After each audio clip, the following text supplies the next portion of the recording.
Hola, ¿qué tal? Bienvenidos, bienvenidas a un nuevo episodio de Películas e Ideología. Esta vez los saluda de nuevo Cristian, Balam, y esta vez toca una de las películas más emocionantes que vamos a tratar aquí.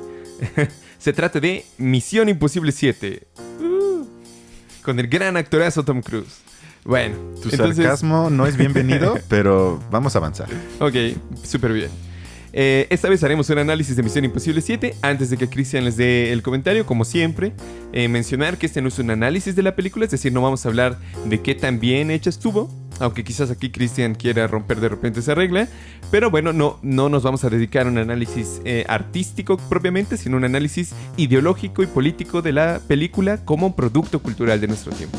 Dicho eso, Cristian. Sí, y nada más para dejar claro que hemos hecho episodios, varios, en los que pasamos varios minutos explicando lo que tratamos de hacer aquí. Porque he notado que algunas personas que nos ven luego se preguntan, bueno, pero ¿qué lentes usamos? ¿O por qué nada más vemos 2 capítulos de una serie y nos atrevemos a criticarla? Y creo que nos confunden luego con críticas de servicio, que eso es en lo que se ha pervertido desde mi punto de vista la crítica de cine y series, que lo único que hacen es hacer más una síntesis, un review y luego decir de 10 estrellas le doy 7. O explican de qué tan bien se desarrolla cierto personaje o si hay lógica en la serie. Y todo eso es válido, pero esto no es lo que hacemos aquí. O sea, yo me atrevo a decir que hasta hay ciertas películas o series que ni siquiera tendrías que verla para poder hablar sobre ella, o quizás nada más una parte. Entonces, nada más para que eso quede claro. No somos expertos en cine y tampoco analizamos una serie en su totalidad para encontrar incongruencias, y si las tiene, entonces es mala, y si no, es buena. Nada más para dejar claro eso. Una vez dicho esto, estoy muy emocionado que hoy por fin hablamos de una película, y lo tengo que decir, no tengo de otra, vayan a verla. Tom Cruise una vez más está salvando a la industria cinematográfica, porque esto es el famoso blockbuster de verano. Eso es una película que funciona, yo diría hasta casi únicamente en salas de cine, que si la ven en su casa, en su computadora, no tiene para nada el mismo efecto que tiene en la pantalla más grande que tengan cerca de sus casas. Entonces, una vez dicho esto, antes de que entremos a la crítica, tienen que ir al cine a verla. Bueno, como ya dijo Balam, estamos ya en la entrega 7. Y de hecho ya estamos con Tom Cruise en Misión Imposible desde el 93, es decir, 30 años ya de viaje con él, con películas, algunas mejores que otras, pero con la constante que es él, que me parece que es casi como el oro, que su valor nunca baja mucho, es constante, puede variar un poco, pero tiene un estándar que nunca baja de cierta calidad de cine de acción. Y fuera de broma, yo no creo que haya otro cine de acción con una estrella de acción como él que haya sobrevivido a ese nivel tantos años, porque tuvo quizás como competencia en los 90s a gente como Harrison Ford, del que hablamos en Indiana Jones, como Bruce Willis, como Richard Gere quizás, entre otros, pero que ya han dado, como dicen coloquialmente, el viajazo. El que ha superado esto, quién sabe cómo, ya me hablarás tú si quieres entrar a ese tipo de críticas, él no, él parece casi todavía de 40 años, hace sus escenas de acción y además él mismo tiene la autoexigencia de no hacer películas con un estándar de acción menos. Y en su caso ya no aplica esa justificación de que lo hace por el dinero. Él ya no necesita dinero, tiene de sobra, sino lo hace como una autoexigencia que sí le creo, obviamente con un ego absolutamente inflado, más imposible, pero sí dice, yo hago este tipo de películas, yo arriesgo mi vida en las escenas de acción por la audiencia y para que tenga ese extra de realidad a la hora de verlo. Pero bueno, una vez que ya ¿cómo decirlo? Me confesé como fan de Tom Cruise y sus películas, separándolo obviamente también para dejarlo claro de la persona Tom Cruise, que no me interesa, que seguramente es despreciable, que ha maltratado a mujeres, que es de una secta, todo eso es cierto, pero eso no me interesa, porque también hemos hablado aquí que hay una separación entre obra y autor, y en este caso lo voy a usar. Estamos, entonces, ahora sí, en la película, en la parte 7, que hay que decir que es 7.1, que va a salir la parte 2 en un año, que es la primera vez que se hace esto en esta saga, y todo comienza en la película en un submarino ruso, que lanza un torpedo para aparentemente defenderse de un ataque, obviamente gringo, pero de repente no hay nada en el radar y resulta que todo termina fatalmente, mueren toda la tripulación, y nos damos cuenta que ya no podemos confiar, y eso atraviesa toda la película, en las imágenes digitales, que ya no son fiables. Y entonces luego se hace evidente que detrás de eso está la inteligencia artificial, que se ha convertido en lo que se llama en la película una entidad con conciencia propia y por lo tanto podría actuar como el arma definitiva, omnipresente pero invisible. Y que en consecuencia ya se pueden imaginar que en toda la película esta inteligencia artificial siempre se encuentra un paso por delante de literal todo el mundo.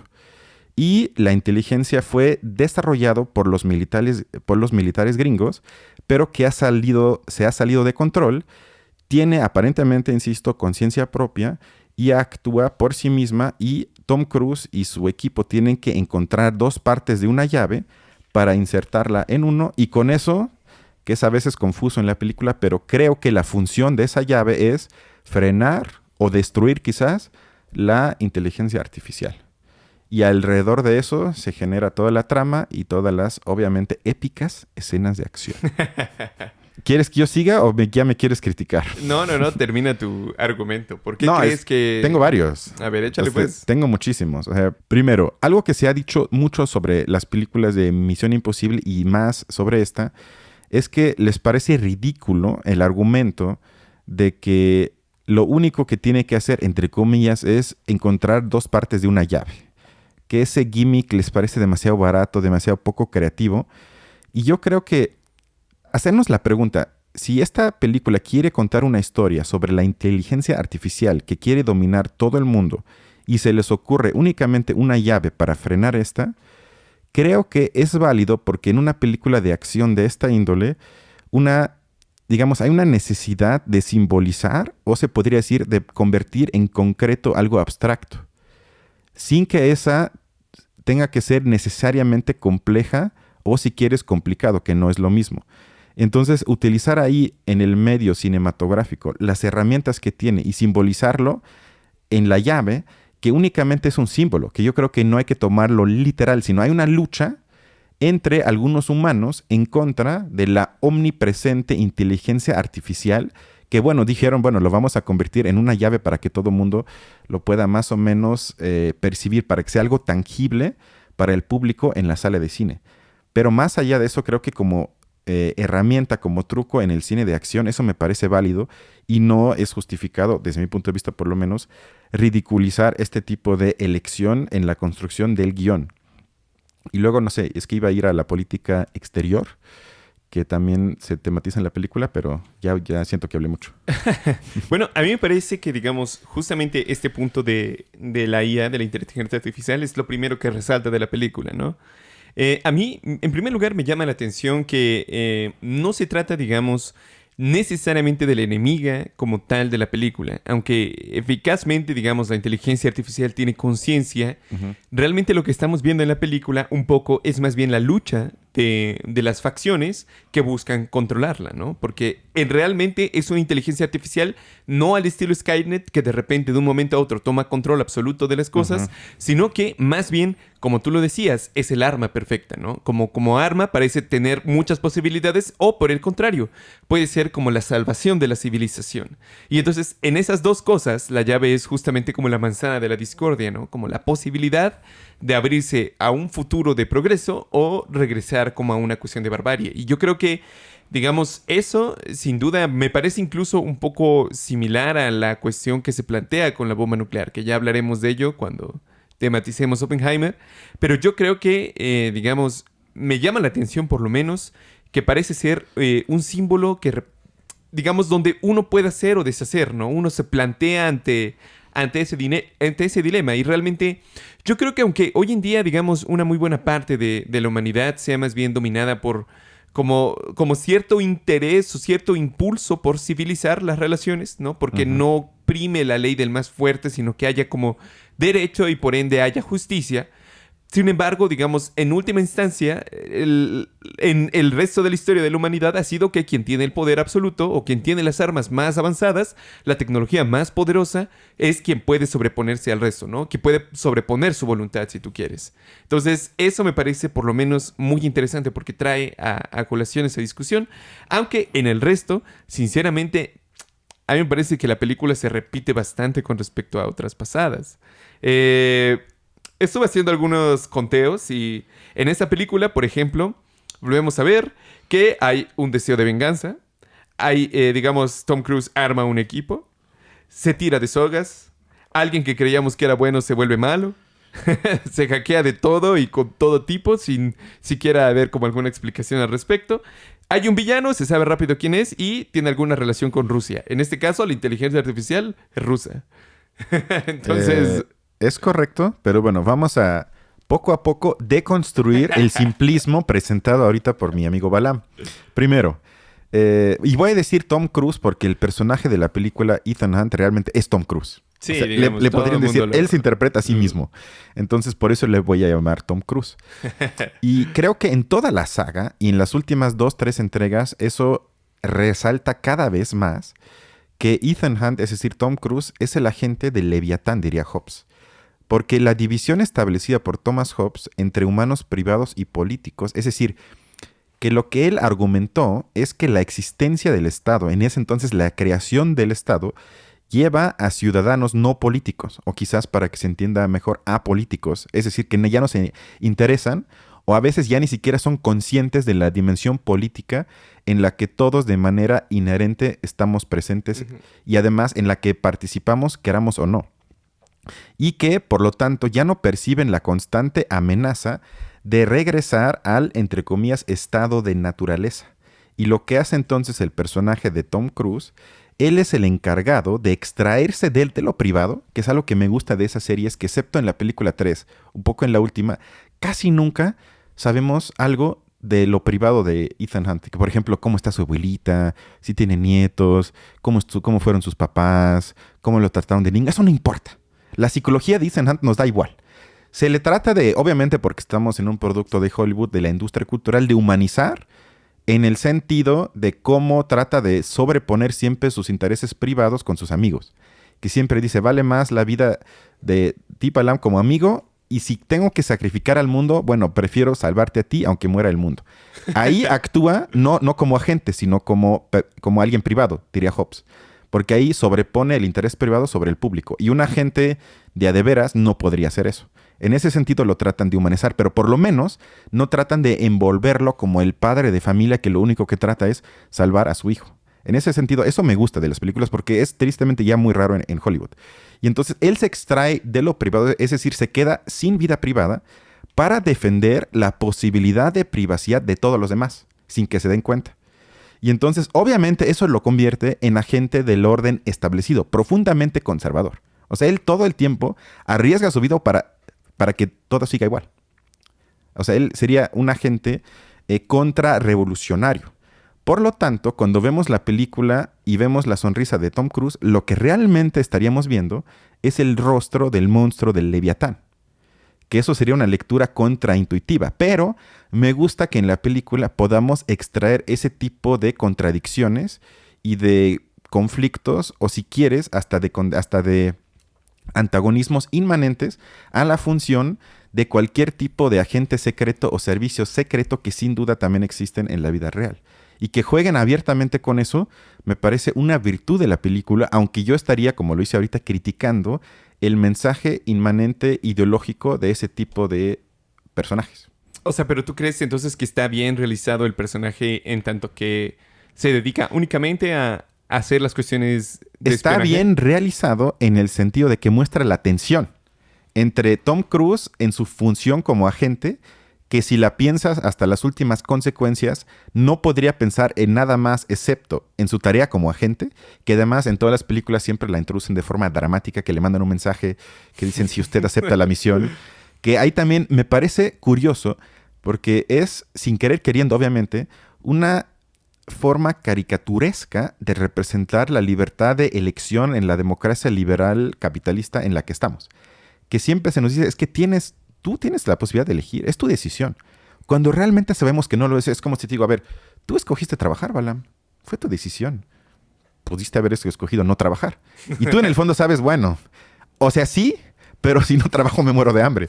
Y en el caso de las películas de Tom Cruise, sabemos que lo va a aceptar y sabemos que realmente no tiene opción, pero al final del mensaje oficial siempre es, si usted acepta la misión, entonces, aunque ya sepamos que no tiene opción. Entonces, y que va a ganar al final. Y que va a ganar al final. Y que además ese tipo de, yo le llamaría pseudo elección, también yo creo que es, sin querer queriendo, insisto, se nos muestra en la película. Pero a lo que iba es que la tensión entre lo privado y lo público se muestra, atraviesa el personaje de Tom Cruise. Y algo que he pedido en este espacio una y otra vez es personajes con complicaciones y contradicciones. Porque no es el clásico héroe que pasa luego en muchas películas gringos, que quizás se nos presenta su pasado, que lo maltrataron y que luego es el héroe absoluto y una buena persona en todo.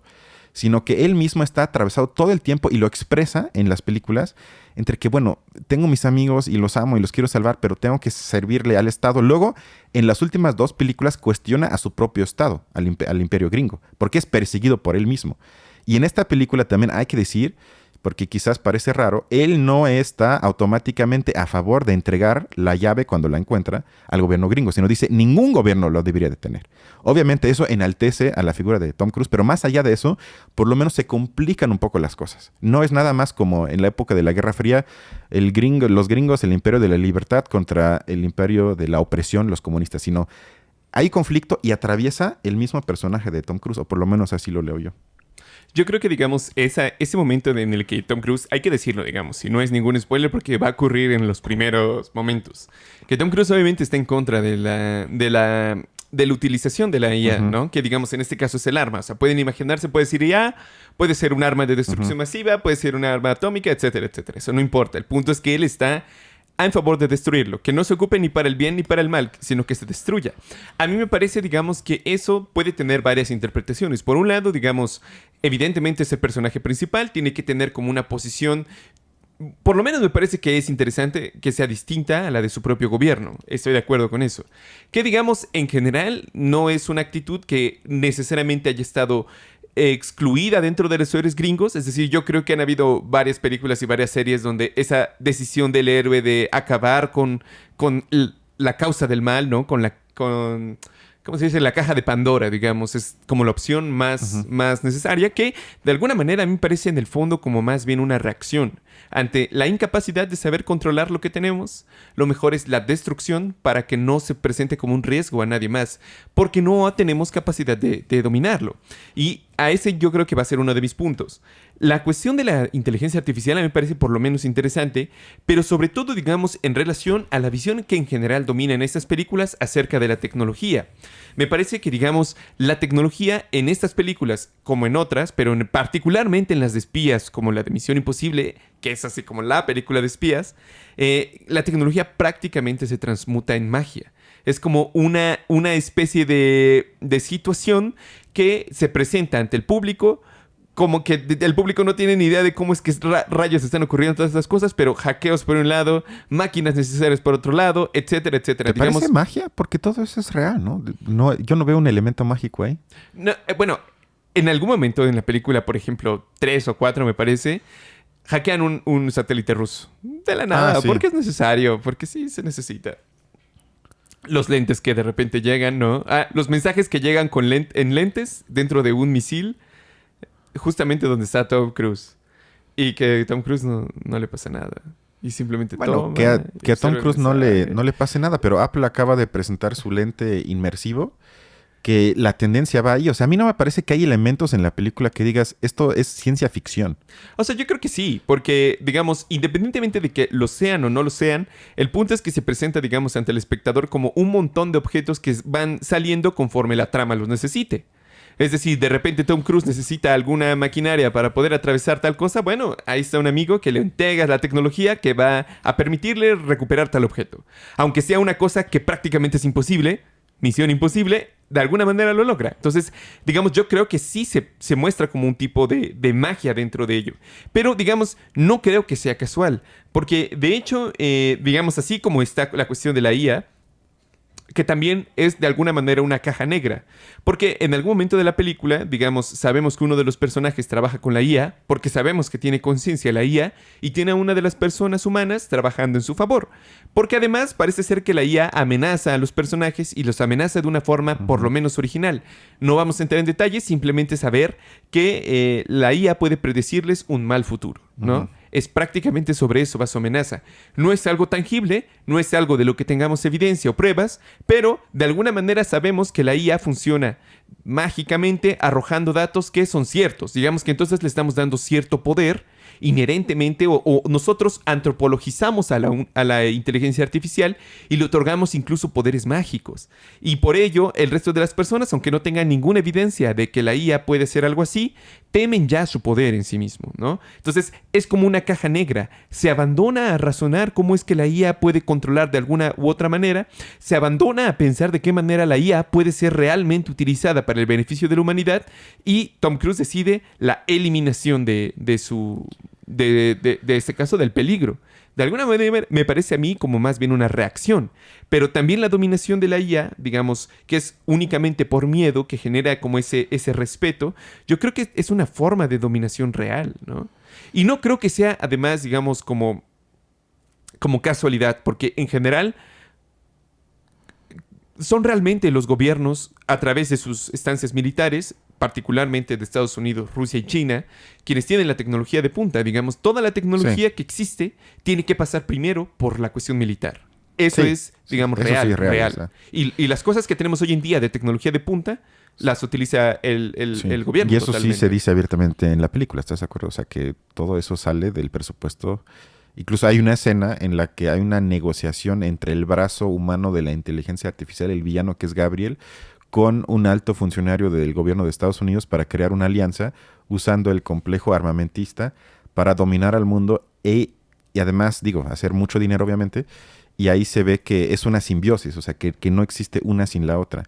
Pero fíjate, es curioso porque yo tengo una lectura casi opuesta de la película, porque a mí me pareció una lucha fascinante entre, por un lado, la amenaza digital, la inteligencia artificial, y el héroe absolutamente, o lo que más se puede, análogo, es decir, lo antidigital, Tom Cruise, que luego con herramientas que salta de un lado, que brinca, que lucha con sus manos, que usa su cuerpo en muchas ocasiones, literal su cuerpo, además hasta con una forma que funge como, yo le diría simbólicamente, como una huella de autenticidad, que él sí es auténtico, todavía usa su cuerpo en contra de lo digital, es decir, lo análogo versus lo digital.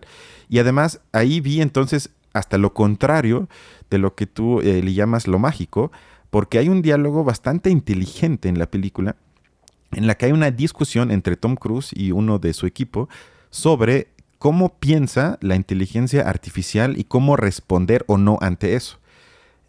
Obviamente mi pregunta sería, como filosofía, bueno, ¿de veras lo que hace la inteligencia artificial lo podemos denominar pensar? Yo diría que no, porque también se dice en la película que lo único que hace, que ya es mucho y por eso para mí es antimágico, es calcular posibilidades. Y simplemente crea escenarios de lo más probable a lo menos probable. O sea, sería en un ejercicio profundamente racional. Y lo dicen abiertamente en la película. Y por eso el miembro del equipo le dice a Tom Cruise, tú debes de actuar, entre comillas, como humano. La pregunta sería, bueno, ¿qué es un humano? Tomando en cuenta cómo actúa la inteligencia artificial. Y luego le dice, tienes que comenzar a pensar como ella. Para mí eso ya sería un peligro, porque ahí entra otra discusión. Y ahí, digamos, traje algunas citas de Slavoj Žižek que piensa sobre eso, cuando se trata de la pregunta que él tematiza como, y le pone al título de su columna, dice, el problema no es que la inteligencia artificial sea estúpida, es que no es suficientemente estúpida. No es que sea ingenua, es decir, que no capte la ironía y la reflexividad, es que no es lo suficientemente ingenua, que no detecta cuando la ingenuidad encubre perspicacia. El verdadero peligro entonces, siguiendo a Žižek, no es que las personas confundan a un chatbot, por ejemplo, con una persona real, es que comunicarse con los chatbots hará que las personas reales hablen como chatbots, perdiendo todos los matices e ironías, diciendo obsesivamente solo lo que creen y solo lo que creen que quieren decir y desear. Y luego pone un ejemplo que ilustra esto. Dice, cuando yo era más joven, un amigo acudió a un psicoanalista para recibir un tratamiento después de una experiencia traumática. La idea de mi amigo sobre lo que estos analistas esperaban de sus pacientes era un cliché.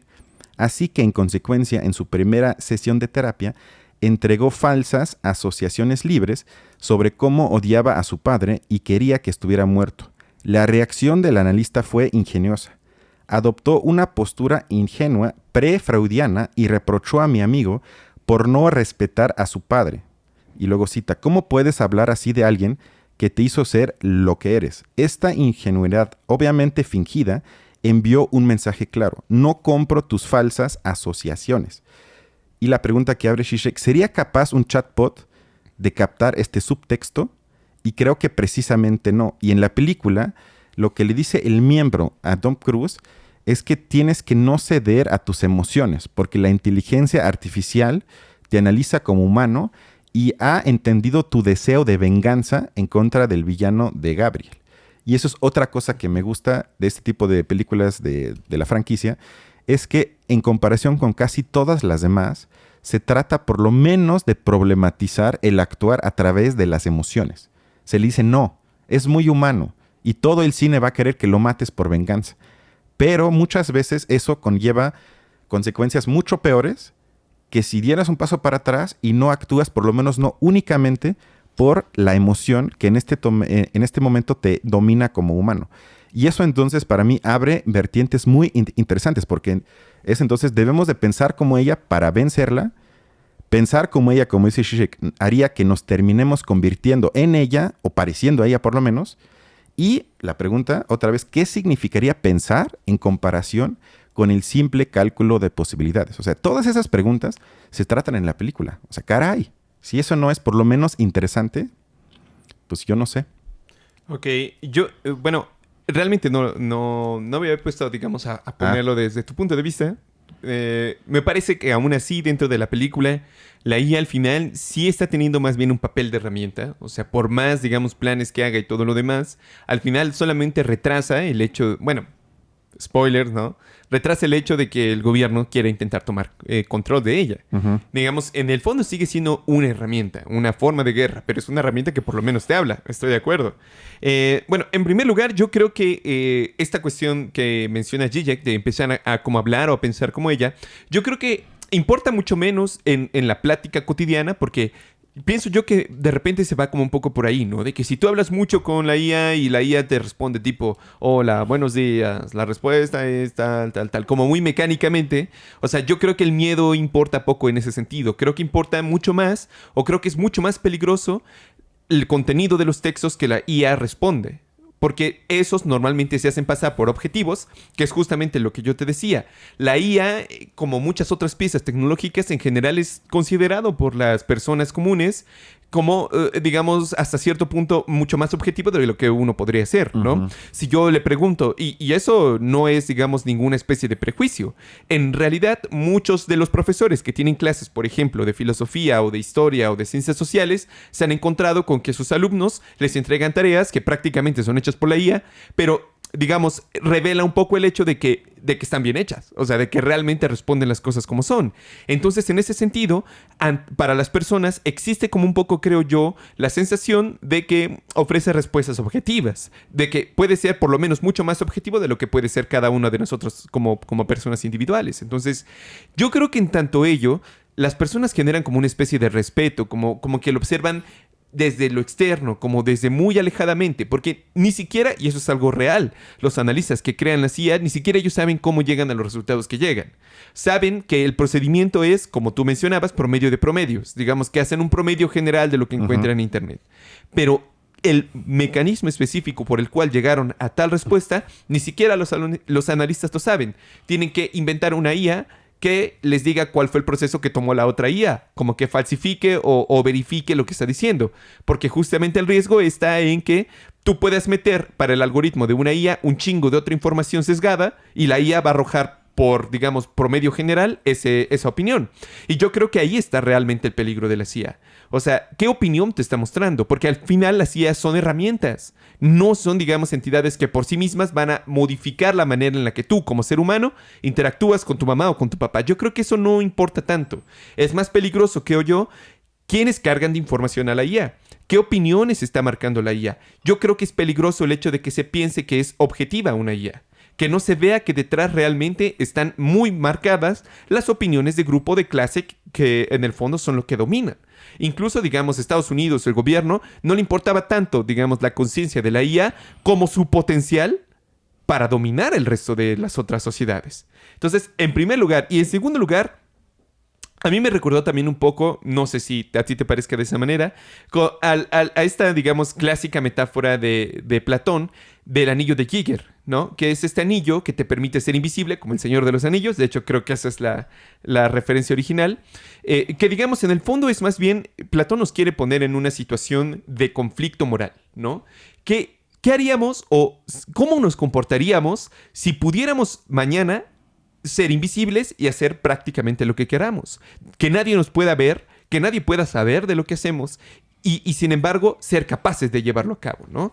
Yo creo que Platón plantea una situación profunda y bellamente perversa, porque prácticamente nos está diciendo: puedes olvidarte de las reglas morales en tu actuación, puedes hacer lo que tú quieras y nadie sabrá que lo hiciste tú, por ende no tendrás consecuencias. Y Platón plantea este problema, sobre todo, digamos, para forzarnos a preguntarnos: ¿seríamos capaces de comportarnos moralmente de manera correcta, pese a saber que nuestras acciones no tendrían consecuencias?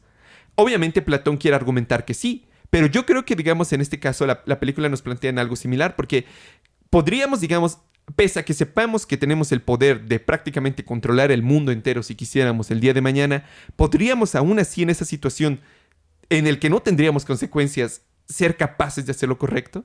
Y yo creo que en sí misma la pregunta es bastante sugerente. Sí, o sea, comparto tu preocupación, pero sí quisiera insistir en lo que dice Zizek, porque también, otra vez, esta lucha entre lo análogo y lo digital en la película, hay una escena que me pareció muy padre, en la que vemos que el servicio de seguridad de la CIA ha creado una oficina gigante en la que todo mundo se ve que está sentado escribiendo en una máquina de escribir, tratando de transcribir rápidamente todos los datos que aún no han sido captados por la inteligencia artificial. O sea, convertirse otra vez en análogo para crear un tipo de sello en contra de la amenaza digital. Y este tipo de tendencias, o sea, incluso tus primos de Bitcoin, que argumentan que la salvación es el Bitcoin, ellos muchas veces confiesan que entierran sus datos o sus Bitcoins minados, hasta luego dicen en su propio jardín, en una caja con una USB. O sea, otra vez, como que el resguardo en el mundo físico en contra de lo digital, y creo que también eso es todo un tema. Si necesariamente tenemos que tener esa regresión a lo análogo, si es que es eso, y también, muy interesante también, yo creo que en la película se nos muestra que lo digital que se nos presentó al inicio, el Internet, como un mundo de nuevas libertades, de nuevas formas de poder comunicarnos, de nuevos accesos a la información, en el fondo sí puede ser eso, y creo que en gran parte sí lo ha sido, pero al mismo tiempo también dialécticamente incluye una opresión aún peor que en el mundo análogo. Porque como bien dijiste, en el mundo análogo, por lo menos tú sabías más o menos quién te está oprimiendo o quién te estaba físicamente adoctrinando con algún tipo de propaganda o, digamos, con algún tipo de información medio falsa o manipulado. Era la radio, los medios masivos, pero todavía como cierta agencia de actores que más o menos podías identificar. Pero ahora, como dices, si yo busco algo en el internet y me presentan cierta info y que yo ni siquiera puedo saber que esta información fue filtrada de cierta manera para que nada más me dé cierta información y además elimine la otra parte, ni siquiera entonces yo voy a saber que no soy libre. Y ahí otra vez, como dice Zizek, la libertad más peligrosa es la no libertad experimentada como libertad. Es que... Y eso puede existir nada más en el mundo digital. O sea, estoy de acuerdo, pero no creo que necesariamente sea mejor o peor dominación. Porque incluso en esa época, digamos, en que tú veías de dónde venían los mensajes específicos para mantenerte dominado en términos ideológicos, plantéatelo, por ejemplo, en términos de... no sé, el 70-80% de la población mundial, digamos, América Latina hace 100 años, África hace 100 años y Asia hace 100 años. La dominación existía. Y no era necesariamente una dominación ideológica. Ni siquiera ellos sabían de dónde venía. Digamos, una persona que era indígena en un pueblo, digamos, como de Oaxaca, pon tú, era dominado. Existían relaciones de dominación muy fuertes, pero no tenían idea de dónde venían. Digamos, esta cuestión de que las personas tenían conciencia hace 50, 60 años por la... No es cierto. O sea, en realidad no tenían conciencia total. ¿Pero ellos de ello. experimentaban su opresión como libertad? No. Yo creo que no es que lo experimentaran como libertad o no, sino que ni siquiera existía, yo creo, la posibilidad de preguntarte. Pero ahorita me parece peor. Ahorita experimentan la opresión como libertad. Eso es un paso mayor de opresión. Pero es que también eso es dialéctico, creo yo, porque, digamos, tú dices, se hizo una nueva dominación y esa nueva dominación fue dialéctica. Por un lado, es cierto que existen nuevas posibilidades y por otro lado, la forma de dominación evolucionó. Pero evolucionó porque necesitaba, digamos, las cosas evolucionan por una necesidad, ¿no? Hay una necesidad de continuar con la dominación. Si las nuevas formas de comunicación permiten nuevas formas de libertad, yo como ente dominador o como entidades dominadoras, específicamente creo yo de clases, si somos marxistas y analizamos de esa manera, pero entonces, digamos, las formas de dominación también evolucionan. En este caso tuvieron que hacerse mucho más complejas porque la dominación se plantea en términos mucho más complejos también. Ahora ya, digamos, no puede ser una mera dominación estructural sin que te diga a ti cómo es que eres dominado, sino que además ahora tengo que justificar mejor o armar mejor mi discurso de dominación. Pues esa es la evolución de la dominación actual. Pero el hecho de que la gente tenga o no tenga conciencia de ello, yo creo que eso ha sido siempre más o menos igual. Incluso creo que hoy en día hay gente que tiene mucha más conciencia de cómo es dominado que antes. Yo no creo. Yo creo que es, en todo caso, igual o diferente, pero... Diferente por lo menos, pero yo creo que es muy evidente, digamos, por lo menos la gente es consciente de que hay cosas que limitan aquí en América Latina que no limitan en Europa o Estados Unidos, o viceversa, que... No sé. No, pero es que sería más complicado porque también podríamos, como diría Marcuse, hablar de una desublimación que en vez de representar un acto revolucionario que cuestionara lo existente, hubo una adaptación aún más brutal a lo existente, porque algo que no se puede negar es que en muchos espacios, no en todos y no para todos, pero en muchos espacios, hubo un aumento en los últimos 50, 60 años de libertades individuales o de garantías, si le quieres llamar así. Es cierto, sí. Y eso hizo la cárcel más invisible, pero al mismo tiempo igual o quizás más opresiva. O sea, hoy en día, si revisas los últimos 100 años, la opresión, o yo diría la orfandad trascendental ideológica, la precariedad, se experimenta como culpa, como fracaso individual, del que únicamente yo puedo ser el arquitecto de mi propia salvación. Y ese tipo de atomización, como diría Arendt, antes no existía. Porque o se argumentaba por lo menos de que, bueno, yo estoy aquí porque Dios así lo quiso. Luego había cierta conciencia de clase a través de la lucha de los sindicatos, que tampoco era universal, pero por lo menos en algunas partes. Y ya entonces había una socialización de lo subjetivo, había una conexión que podía, digamos, hacer un ejercicio de traducción de la experiencia propia dentro del mundo, dentro de la sociedad. Es decir, que hacía sentido en los demás y con los demás. Y eso se ha perdido por la época neoliberal, en esta ideología de que todo es a través de mi mundo y que ya ni siquiera hay mundo excepto lo mío. Y eso creo que hace que la gente, sin querer queriendo, y ahí para mí está el mayor grado de opresión, se adapta libidinosamente, además con un goce a lo existente, porque lo único que queda es, me tengo que adaptar aún más para tener cierto goce de consumo, porque es lo único que queda, que resta. Y eso creo que lo hace más invisible. Es decir, ya para acabar este rollo, que las relaciones de dominación para la gente hoy son más invisibles o menos tangibles que nunca. Eso sería mi hipótesis, en su mayoría. Por lo menos en el mundo occidental, que ocupa quizás el 80% de la población mundial. En los otros no soy experto, pero cuando le dices, ¿qué es lo que te oprime? A mí nada, yo soy libre. Y ese tipo de frases que la pobreza es una decisión, que la felicidad es una decisión, todo eso no te parece más opresivo que decir, el pinche rey, los pinches capitalistas, los pinches nazis, los pinches comunistas. O sea, ahí por lo menos tenías cierto análisis de que lo que me pasa a mí no depende únicamente de mí.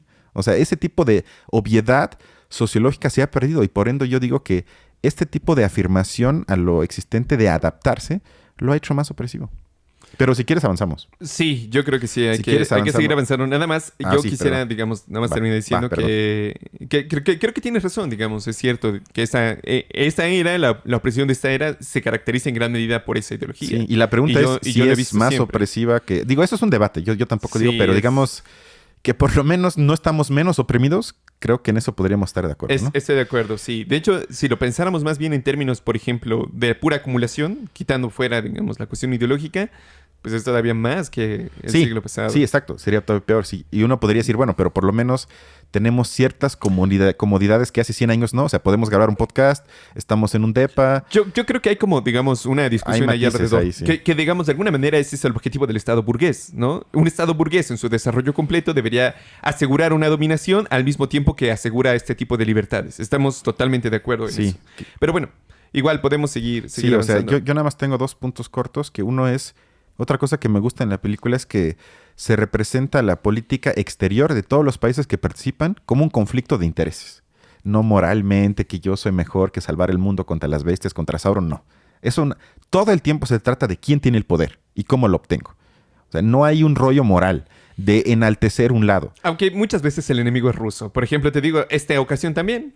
El enemigo es ruso, sin embargo, me parece interesante que salen al inicio, unos que son como la primera escena de acción 5 o 10 minutos, luego ya casi no, y además luego se admite que fue un ataque del gobierno de Estados Unidos en contra de ese submarino supuestamente secreto ruso que lo terminó matando, aniquilando, y luego se pierde la llave y se genera toda la trama. Y la última escena, que es, Bueno, pues tú sí. que es a la que quiero llegar, que es a la del tren.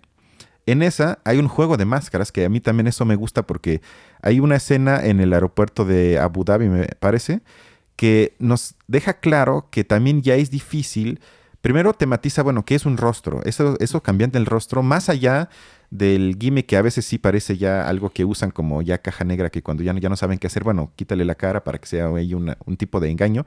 Pero más allá de eso, en la era digital, en la película, también se muestra que la inteligencia artificial es capaz de convertir en aparentemente invisible al villano. Es decir, quién tiene identidad y de qué manera se presenta, o quizás que ser invisible, como también se dice en la película, quizás hoy en día sea uno de los poderes más grandes. O sea que yo creo que muchas veces ese tipo de frases, que el mayor poder no necesita hacerse visible, también a veces creo que aplicaría todavía más en el espacio digital, en el que es todavía más difícil convertirlo en algo tangible para la gente. Eso sería uno. Y luego además, yo siento que sí, la película se juega todo el tiempo con quién es el bueno, quién es el malo, en quién confío, quién me traiciona. O sea, que es muy confuso. Y aquí también lo he pedido una y otra vez, que me aburre mucho que la mayoría de las películas son de Hollywood, estos son los buenos, estos son los malos, y es una lucha en toda la película, y todo el tiempo sabes quién es el bueno y quién es el malo. En este caso, excluyendo al equipo de Tom Cruise, que obviamente sabemos que son los buenos, pero todos los demás, es ambiguo y no lo sabes exactamente. Incluso el director de la CIA, luego está en el tren, luego dice que no está, luego ya no sabemos si quiere el arma para sí mismo, si es un espía, o sea, todo eso por lo menos se juega con eso. Pero estás seguro de acuerdo que eso pasa en todas las películas. No. ¿Cómo no? Todas las películas hay un bueno que de repente termina siendo malo y de repente se vuelve bueno realmente. A ver, ok, tú dime, en Indiana Jones, que platicamos hace poco, ¿cuándo pasó eso ahí? Bueno, es que Indiana Jones tiene sus propias características de película de acción. O sea, Ahí eso es no lo pasa propio. eso. No, pero en la película de Indiana Jones, muy similar que en otras, tampoco sabes de repente qué es lo que va a pasar. No sabes si de repente va a salir aquí como una camioneta detrás de la montaña y los va a llevar, o de repente los malos estaban realmente ya dentro de la camioneta. Lo mismo pasa aquí en Misión Imposible. O sea, yo creo que muchas de esas aparentes novedades en realidad son formas de ir rellenando vacíos en el guión. No, yo A mí ahí me lo sí soy parece. más positivo porque yo creo que eso sí es algo Bueno, que... evidentemente tú amas a Tom Cruise. No lo amo, pero ese tipo de ambigüedades en ese tipo de cine, que sin duda es cine mainstream de Hollywood, casi no lo veo. Y ya mi último punto es ese que más te va a enojar. Tom Cruise es el agente de Walter Benjamin enviado para frenar el tren de la historia del progreso de la humanidad. Y tú te ríes, pero bueno. Primero, para el contexto, ¿qué dijo Walter Benjamin? Porque quizás no todo el mundo lo sepa. Él retoma a Marx, quien dijo que las revoluciones son las locomotoras de la historia del mundo. Pero tal vez, pensó Benjamin, es completamente diferente. Tal vez las revoluciones son el agarre de la raza humana que viaja en este tren del progreso para el freno de emergencia, y eso es justo lo que hace Tom Cruise. Frena a la inteligencia artificial, es decir, el progreso para salvar a la humanidad. Además, esa escena del tren es la escena de acción que más me gustó. Me pareció la más lograda, la más espectacular, cómo se juega con el espacio y el tiempo, el hacerlo lento, pero al mismo tiempo más rápido. Todo eso me encantó. Y entonces, ese tipo de juegos metafóricos, y en este caso me parece que sí lo tomaron de Walter Benjamin. O sea, ¿cómo se les ocurrió que es el tren que además avanza por voluntad del progreso, entre comillas, de la humanidad, que es representado en la película por Gabriel? Es decir, la inteligencia artificial quiere que avance el tren y ellos piensan, de hecho, le da a la compañera de, ¿cómo se llama? Grace. ¿Cuál es su tarea? Frena el tren. Frena el tren de la historia. Ella no puede y Tom Cruise logra frenarlo, salvarlo y por lo menos suspender el avance de la inteligencia artificial en la película. Listo, pues ya está. Tom Cruise, el salvador de la historia. Y podemos entonces esperar en la segunda parte, bueno, ¿qué va a pasar? Porque pudo frenarla. Ok. Y la pregunta que yo también le hubiera hecho siempre a Benjamin, bueno, frenamos el tren con el freno de emergencia y luego ¿qué? ¿Y luego qué? ¿Y Yo luego diría lo qué? mismo. Sí, Porque claro. luego también esa es la pregunta. Digo, ya lo frenamos y luego ¿qué? Y la pregunta es para Tom Cruise, bueno, ¿ya frenaste el tren de la historia? ¿Luego qué? Yo no estoy de acuerdo con esa cuestión de Benjamin. O sea, yo creo que Benjamin es bueno, pero yo no estoy de acuerdo con ello tampoco. Porque en el fondo, digamos, una revolución, en términos estrictamente hablando, es un cambio de todas las instituciones de un tipo de sistema político social. Entonces, cambiar las instituciones puede ser a mejor o puede ser a peor, pero eso no le quita el estatus de revolución. El neoliberalismo fue una revolución porque cambió todas las instituciones del mundo y no necesariamente fue para bien o para mal. O sea, las revoluciones se hacen, creo yo, al menos en las revoluciones de izquierda, ¿no? Por lo menos, no para frenar el progreso, porque el punto no es el progreso. El progreso tecnológico, además, no es igual que el progreso social, en primer lugar. Que ahí en la película o en la interpretación que estás haciendo los estás poniendo como si fueran lo mismo. Yo creo que no. Y en segundo lugar, no es el punto del progreso tecnológico lo que se tenga que detener por sí mismo. No es que la tecnología avance muy rápido y eso es lo que nos esté causando problemas. Más bien que está haciéndolo debajo de un modo de producción que en sí mismo provoca más desigualdad. Ese es el problema. Pero entonces el progreso social no es el mismo que el progreso tecnológico. Y, perdón, Tom Cruise, al detener el progreso tecnológico, no necesariamente está asegurando el progreso social. Por eso Tom Lo Cruise siento. frena el proceso tecnológico. Ese es el Pero- punto. pero Porque es- pero Benjamin eso se no tiene refería sentido. más bien a la creciente capacidad destructiva del progreso tecnológico que amenazaba ya deja a la clase trabajadora, sino a toda la humanidad. Por eso, pero yo yo no estoy de acuerdo necesariamente con Benjamin porque yo No, no, ni yo. creo que... No, ni yo. Yo no creo O que sea, el progreso tecnológico necesariamente sea igual a, digamos, como destrucción de la humanidad. Por el contrario, el progreso tecnológico bien hecho, digamos, bajo una dirección racional de la sociedad, puede todo lo contrario, Sí. ser la única salvación Eso es de la el humanidad. debate con Benjamin, o sea, porque hay, y de hecho por eso gusta tanto hoy Benjamin, porque está muy de moda criticar el progreso, la época moderna. Claro, como tú lo estás haciendo. Yo estoy más bien festejando que una película de manera más o menos inteligente para hacer, insisto, una producción cinematográfica mainstream, trate ese tipo de temática, haya tomado la valentía de escoger como enemigo a la inteligencia artificial, que representarla en la película a veces me parece que se logra no tan bueno cuando están en Venecia en la fiesta y la ponen así como que está haciendo luces y hasta hablan con ella. Pero digamos, entiendo el problema de, bueno, cómo la representas más allá del humano en la película, pero que por lo menos tuvo el valor, que por lo menos tiene uno que otra idea que puede llevar a complicaciones más o menos interesantes y que las escenas de acción son absolutamente benchmark hoy en día. O sea, no hay película de acción con mejores escenas de acción que Misión Imposible en los últimos 10, 15 años. Y por eso vayan al cine a verla, porque en cuestión de acción no van a ver nada mejor en sus malditas vidas. Ok, yo digo que si se pueden esperar a que salga en algún ¡No! streaming, mejor. O sea, ¿dices que la ven a su casa en la tele? Sí. No. Mira, aquí tienen a alguien que odia al cine en el fondo. Y aquí tienen a alguien que ama al cine. Y si no van al cine y esta película fracasa en taquilla, ya no se van a hacer ese tipo de películas y nos vamos a quedar con producciones de Marvel hechas en estudio, que ya no hay escenas de acción, que ya no hay historias que vayan un poco más allá de lo evidente. Entonces, No se recomiendo ni siquiera verlas, la verdad. bueno, sí, ok, está peor. Sí, o sea, de alguna forma ojalá puedan ir. Creo que para verla una vez en el cine sí tiene algo, ¿estás de acuerdo? Tampoco es que te aburras en las casas. Pues, o sea, yo creo que los efectos, eso sí está súper producido. Y de nuevo, o sea, realmente yo no soy un experto en cine en términos así como visuales, no, ni yo, artísticos. ni yo. Y tú y yo sabemos, digamos, que la neta vale la pena ver por lo menos que está haciendo las cosas, ¿no? Que, Sí. que él no está... Que podría no hacerlas. O sea, Ajá, él no, sí, entonces, claro. por lo menos la hace. Y por lo mismo que me gustan las de Jackie Chan, por ejemplo. Él también Ándale, es así exacto. como de ese estilo. Y de ese tipo de estrellas de cine casi ya no hay. También estamos de acuerdo en eso. O sea, Sí, ya la mayoría sí, se es hace cierto. en green screen y con tecnología porque es más fácil, más barato. Y no tienes que, como él, entrenar años para hacer una escena de acción. O sea, ahí sí se le agradece y... Ok. En síntesis, ok. vayan al cine, sí vale la pena. Voy a decir, hasta ahorita es la mejor del año.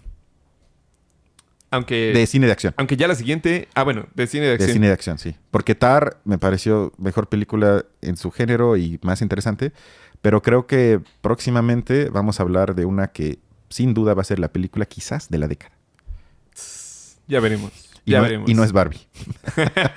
Pero bueno, a menos que tengas algo más. Perfecto. Pues muchas gracias y nos vemos en una semana. Nos vemos en una semana. Hasta Cuídense, luego. bye.